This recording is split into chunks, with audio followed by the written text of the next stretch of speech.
many.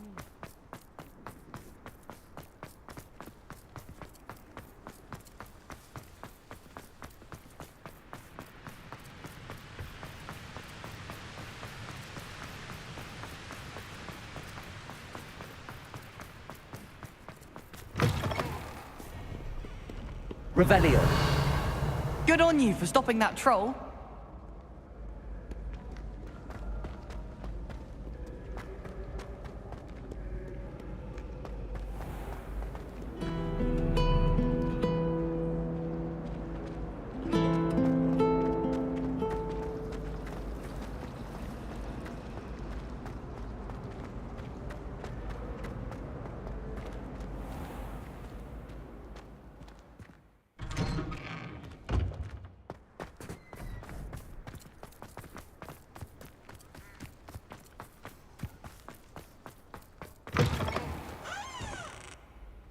Revelio.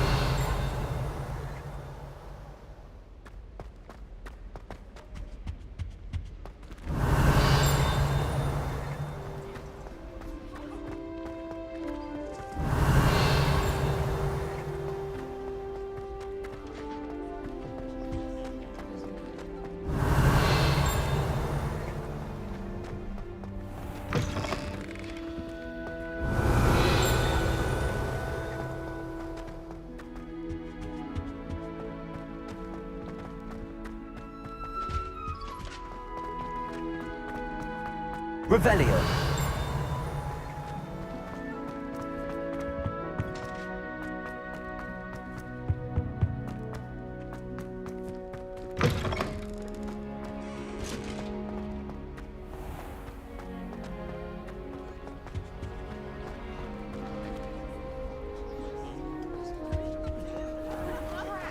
I'm not ready for Professor Bin's lecture. I've got my pillow.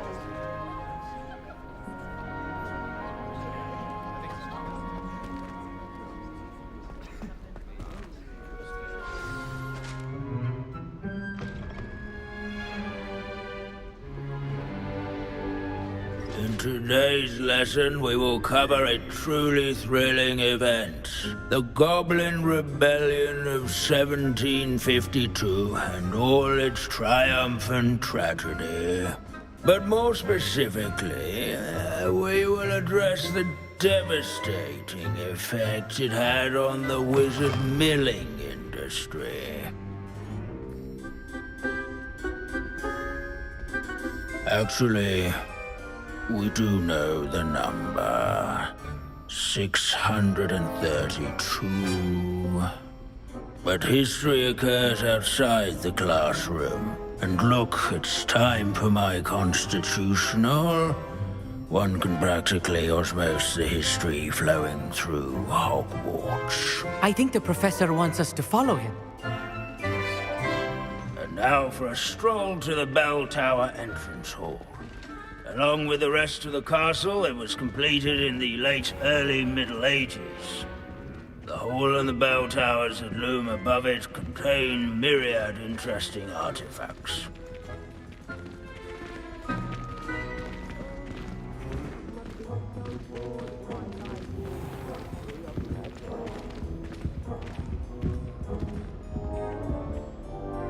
Good to see you again. Recovered from that nasty bout of dragon pox, have we? That wasn't me, Professor. I'm new here. Are you? Well then, welcome. No doubt you're eagerly anticipating my analysis of various wizarding councils, codes, statutes, and of course, goblin rebellions. Not all goblins are rebellious. Some venture into wizarding politics, such as Eargit the Ugly.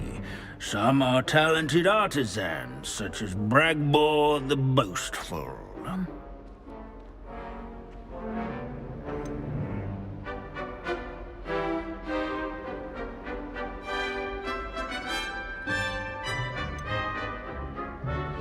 Did you say Bragbor? I know that name.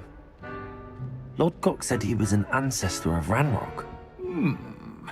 well known for his metalwork.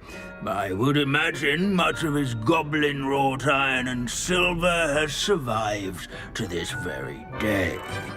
Well, where were we? Oh yes. Back to our class topic for today. Grimbold Weft. Another notable historical figure. He's right nearby. Curious students can find him on display here in the Bell Tower entrance hall. I recommend that all students introduce themselves to this hero of Hogwarts.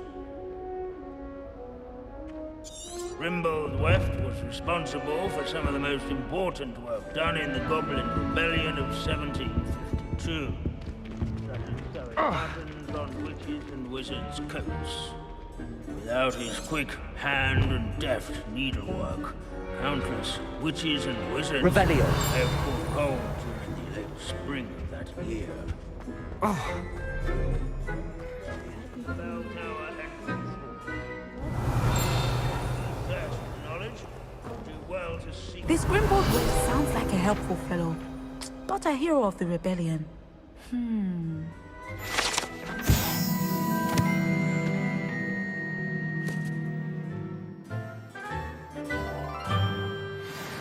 Oh yes, I see you found Grimbold Weft. Why didn't you tell us it was just his skull?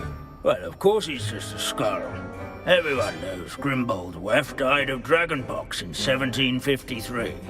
Now, let's turn our attention to the agreeability and general good nature of Sir Aphbuttle. He's also nearby.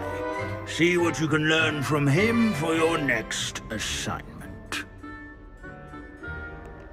Standing in eternal but symbolic watch over the bell tower is a retinue of loyal knights, or rather, statues of knights, I should clarify. Where can I find that friendly knight you mentioned earlier? Oh yes, Sir Aphbuttle, or rather the statue of Sir Aphbuttle. It can be found amongst the other statues of knights. It's easy to identify, as it's been enchanted to wave at those who take the time to seek it out. Where his warm and approachable demeanor was celebrated by old friends and newcomers alike. I encourage everyone to make the waving statue's acquaintance. What I wouldn't give to be back on a broom right now.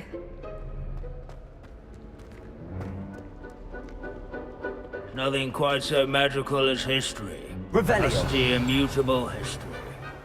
In all the centuries that Hogwarts has existed, not once has it collapsed. This is a centuries-old likeness of Pangadon. Fearless mouse hunter and devoted study companion. People have always loved their pets. I find that comforting. At least we're out of the classroom.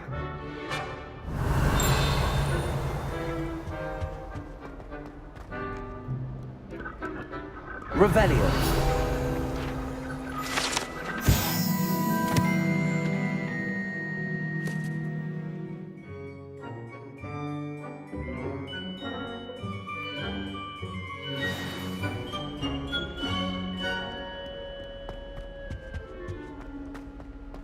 Hogwarts is impervious to the inexorable march of time.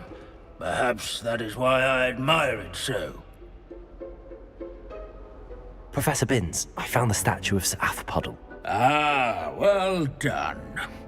Alas, Sir Aphbuttle's affability was his undoing. Died instantly trying to befriend a basilisk.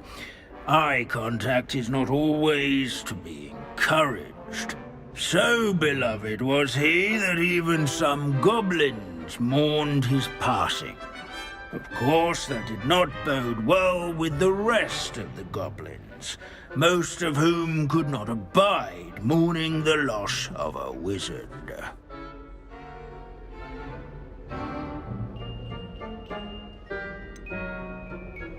Goblins and wizard kind will never trust each other. Yes, well, it takes a cauldron to raise a chisperful, as they say. History does tend to repeat. It is a series of patterns, a thought both comforting and disconcerting. The wise student, such as yourself, will learn from it.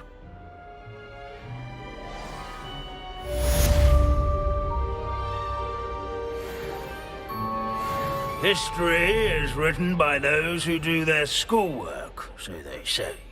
Or at least, I like to say that.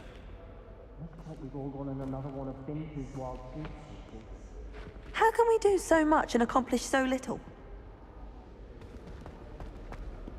These bits of... Sir Skagglethorpe the Heedless once challenged a mountain troll to a game of musical chairs. Care to guess who won?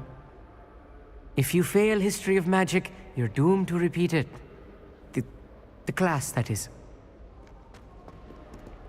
Leave it to Binns to make the most interesting school in the world seem dull.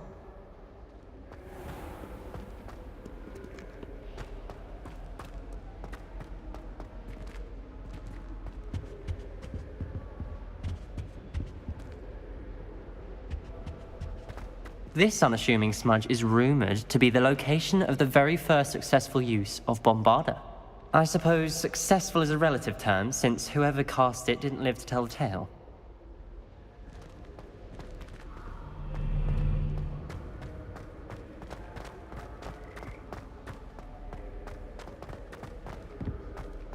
Revelio.